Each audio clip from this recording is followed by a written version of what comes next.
Fog Entertainment back again with another movie review. It's been a while since it's been a movie review, but guess what? It's that wee specky man, Daniel Radcliffe. He's coming into this one, and it's The Woman in Black. I remember being forced to watch this in school about 11 years ago, and I thought it was pretty poor then. What did I think of it now? Well, I thought pretty much the exact same thing. I could literally explain the plot of this 1 hour and 35-minute movie in about 10 seconds. Man goes to village to investigate a house. Every time he sees this woman in the mirror, a kid dies in said village. That's pretty much it. I mean, that is like this movie. Now, obviously, right, Daniel Radcliffe is known for Harry Potter, and I don't even recall anything he was in before like Harry Potter ended. All I know is Harry Potter. That's what everyone will know this guy for. Like, it doesn't matter. This guy could be the next Terminator. This guy could be the next Bruce Willis. This guy could be the next Rocky. But everyone's just going to remember him as the snotty wee scar on his dome, wand-waving fud that he is. And that's pretty much what... And I thought this movie was pretty shite. Like, the plot, we kick off. He's saying goodbye to his kid. His wife's dead. Don't really care about his wife. He's like, see you soon. His son hands him a wee scrapbook. It's like Monday, Tuesday, and then it skips like 3 days, and then it gets to like Saturday, and then he's like reunited with him because guess what? Daddy Arthur's got to do some work. And then he goes to this village where kids are dying. So he goes to this house to do a wee bit of investigation. He teams up with Mr. Daly and his husband is his husband? His wife, that's Jesus. Well, there was nothing gay happening in this movie apart from it was pretty shite. She starts like drawing into the table, which obviously freaks Arthur out, right? But the gist is here, he's investigating in this house. He does it for like, I mean, I'd probably say about 50 minutes of the movie, and each time he sees her. And now a few examples of those kids dying. One of them, my personal favourite of all the kids dying, which may sound a bit sick, but you know, he storms into the house. The house is on fire.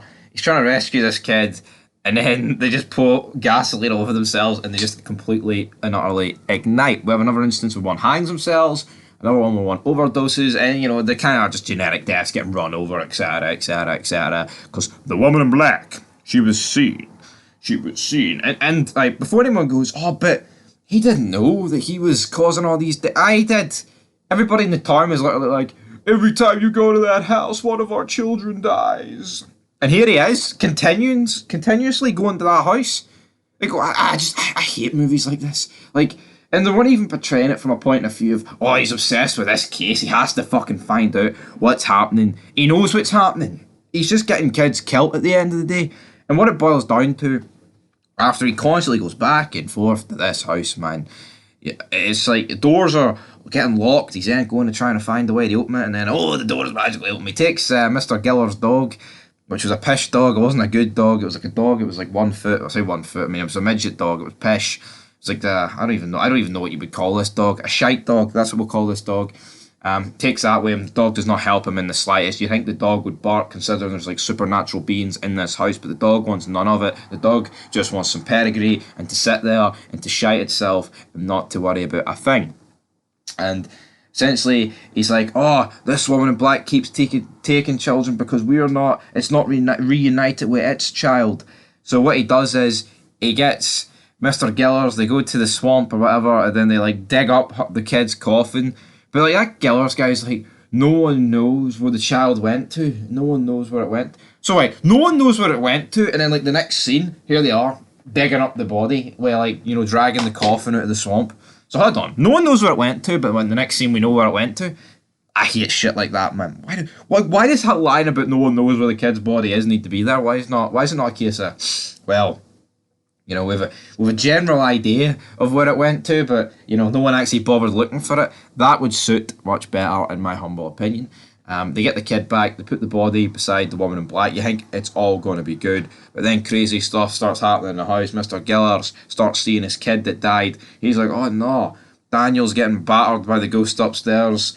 Kind of doors and windows are opening. Oh, spooky. Wookie, then you get a scene where like the demon or whatever goes across the room and tries to. It was a weird movie. Like, it wasn't a horror, but it wasn't like action or a thriller. It was just stuck in limbo between like we're not really too sure what this movie is, but hey, if you get scared by it here, that's what. It did not scare you in the slightest. You know, it wasn't even airy. It wasn't even creepy. I just describe it as shite, to be honest. And the plot's just fucking ridiculous. If the guy just didn't go back to the house on after the first time, none of these kids would have died. Then of course 3 days have passed, and like I said at the beginning of this review, his son's coming on the Friday or whatever it was, the Saturday, and then he's trying to get like not the radio station, like the telegraph building, so he can, obviously this is back in the day, has to, there's only one telephone per village. But by the time he gets there, it's closed, and by the time they get to the next one, it'll take an hour, and by that time, his son will have left on the train. So at this point, it's a race to the train station, and of course, since he's seen the woman in black, she has to take one more child, and you guessed it, it's his child. His child then starts running on the train tracks, and he's like, "No, Arthur, what are you doing?" And then he runs onto the train tracks, the train hits them, but we don't actually get to see the train hit them. We just see everyone else's reaction to it. And then it turns out Arthur is dead. Him and his son are dead. Joseph Kipps is absolutely dead. And then it gets all black and all quiet. You could not hear anything because guess what? They're dead. They get off the train tracks and they reunite the kid reunites with his mother and Arthur reunites with his wife. And that's the end of the movie. What? Honestly, like, what the fuck did I watch? And there's people out there that actually that'll say, "Oh, Daniel Radcliffe, this was brilliant, man. The biggest step up since Harry Potter. This is right up there with the Harry Potter. I mean, I don't even rate Harry Potter, but at least you could say like, they've got some pretty good moments in it. What the fuck did this have? Had nothing. All it was a guy that kept going to a house and he kept getting kids killed. Did they have a fetish for kids dying or something? I'll give it a 4 out of 10. It was fucking shite. So maybe a 4 out of 10. I'll give it a 3 out of 10 actually. Like some of the visuals were alright. And the plot, if it was just altered a wee bit, it would have made it a lot better. But like at the end of the day, I hate plots where if you could just do one little thing, it would change it.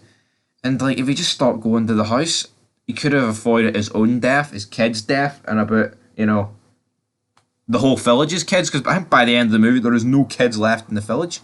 And it's all due to Big Arthur, played by Daniel Radcliffe. Anyway, guys, it's a 3 out of 10. Have some more movie reviews up soon. But until next time, peace.